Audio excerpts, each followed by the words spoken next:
Bonjour à tous, très heureux de vous retrouver pour ce nouvel épisode du 13 minutes chrono vacances. Comme vous le savez, ce 7 août, la Côte d'Ivoire célèbre la commémoration de la fête de l'indépendance. Dans ce numéro, je vous emmène célébrer la fête nationale à Akupé, ville située dans la région de Lamé à 142 km d'Abidjan. Au programme aujourd'hui, une fête de réjouissance qui mêlera tradition et modernité. On en profitera également pour réaliser une carte postale histoire de mieux connaître Akupé et son histoire. Allez, on y va.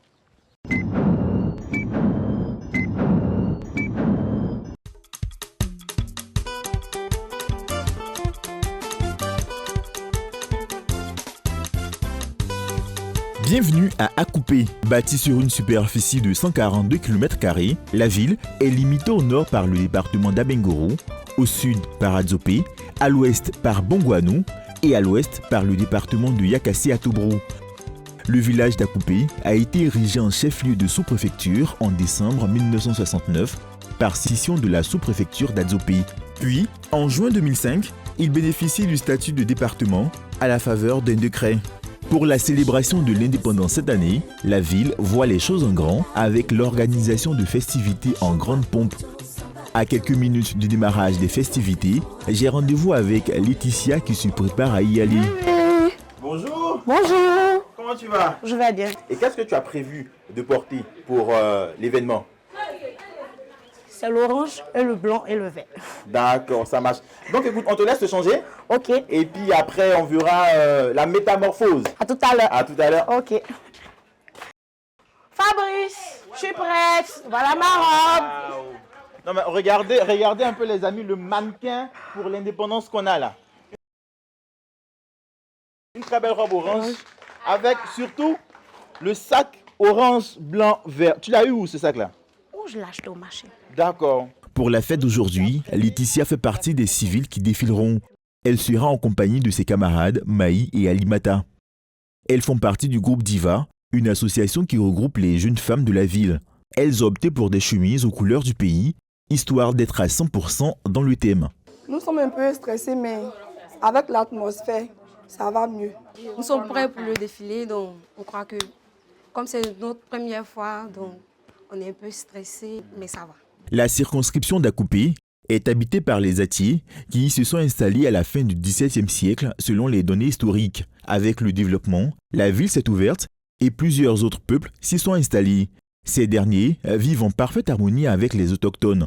En témoigne la fraternité entre Laetitia et ses voisines. Laetitia, c'est notre sœur, elle est Atier, nous on est Malinké, c'est une faux.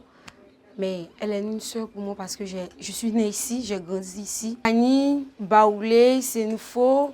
D'abord, nous sommes des êtres humains.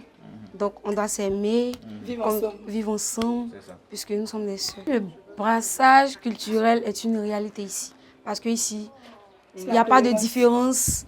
Atier égale à Senfo égale à Baoulé. Nous sommes ensemble. Et puis... Direction à présent le lieu des festivités.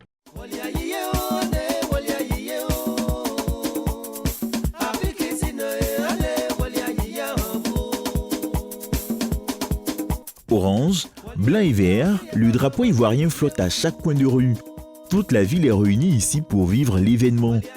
C'est ici que la cérémonie officielle de l'indépendance à Akupé va se tenir. Au cours de cette cérémonie, il y aura bien sûr plusieurs défilés d'associations aussi des corps de métier de la ville. Je vous laisse regarder.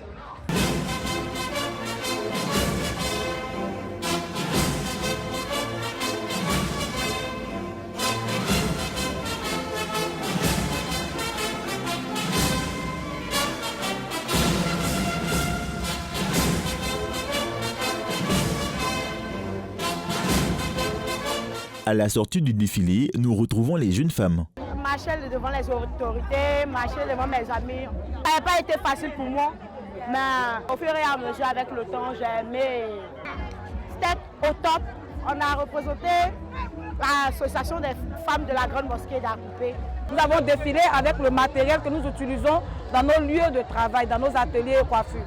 C'est une grande fierté pour nous parce qu'à travers ce défilé, nous arrivons à montrer à l'ensemble de la population notre savoir-faire. ce pourquoi nous avons opté pour pouvoir gagner notre vie. Une célébration qui a suscité un brin de nostalgie chez certains. J'ai trouvé ça bon. Parce que ça fait que je me suis rappelé d'avant, au temps de Oufoué. Je me suis rappelé de ça, c'est intéressant. Ce qui m'a marqué, c'est que de la manière dont j'ai vu les femmes défiler, vraiment ça m'a plu. Ça m'a donné même l'envie de défiler aussi un autre jour. J'ai trouvé ça comme c'était avant. En tout cas, je suis heureuse. Cette commémoration de l'indépendance, célébrée en grande pompe à Akupé, est un prétexte heureux pour convier les habitants de la ville à toujours cultiver la paix et le vivre ensemble. Un message de paix, c'est de rester soudés. Une cohésion sociale de toutes les populations d'Akupé. Nous n'avons qu'un seul Akupé, une seule Côte d'Ivoire. Je souhaite vivement que les parents, les jeunes, les femmes, nous nous entendions main dans la main pour développer Akupé. C'est dans ce même courant de pensée que s'inscrit également le préfet hors grade qui voit les choses en grand pour le futur du département. La dynamique MUDEVAC, la mutuelle du développement, conduite par un homme tout aussi dynamique, me fait espérer en des lendemains meilleurs. Je me mets à disposition de nos administrés. La proximité, le rapprochement de l'autorité avec la population. Et c'est ce que je me vertue de faire au quotidien. Tel est mon vademecum, telle est ma ligne de conduite, telle est ma feuille de route au quotidien.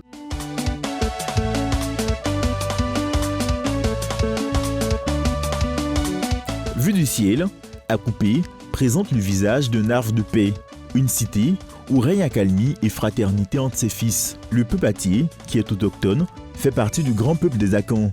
Selon les livres d'histoire, à l'époque coloniale, ce peuple faisait partie d'une des branches armées des redoutables Ashanti qu'on surnommait les porcs-épics. Pendant 2 siècles, ces derniers ont fait comprendre aux colons qui pillaient leurs richesses qu'ils n'étaient pas les bienvenus.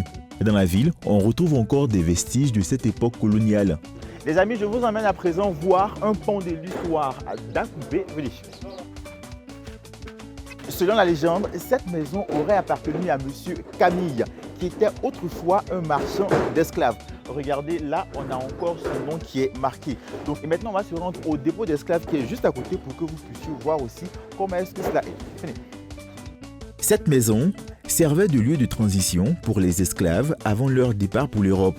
La maison de M. Camille, quant à elle, sert aujourd'hui à d'autres fins économiques.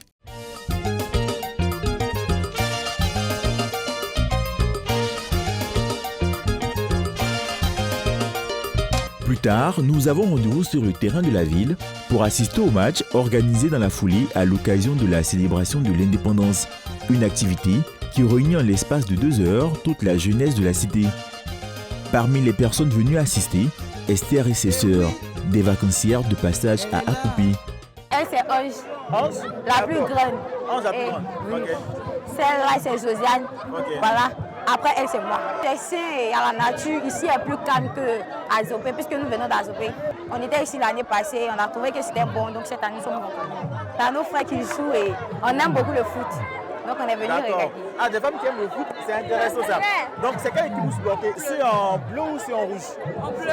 En bleu. En bleu? Oui, oui. D'accord, vous pensez que c'est eux qui vont gagner? Oui, oui, on y croit. Croise les doigts? Oui, oui, oui.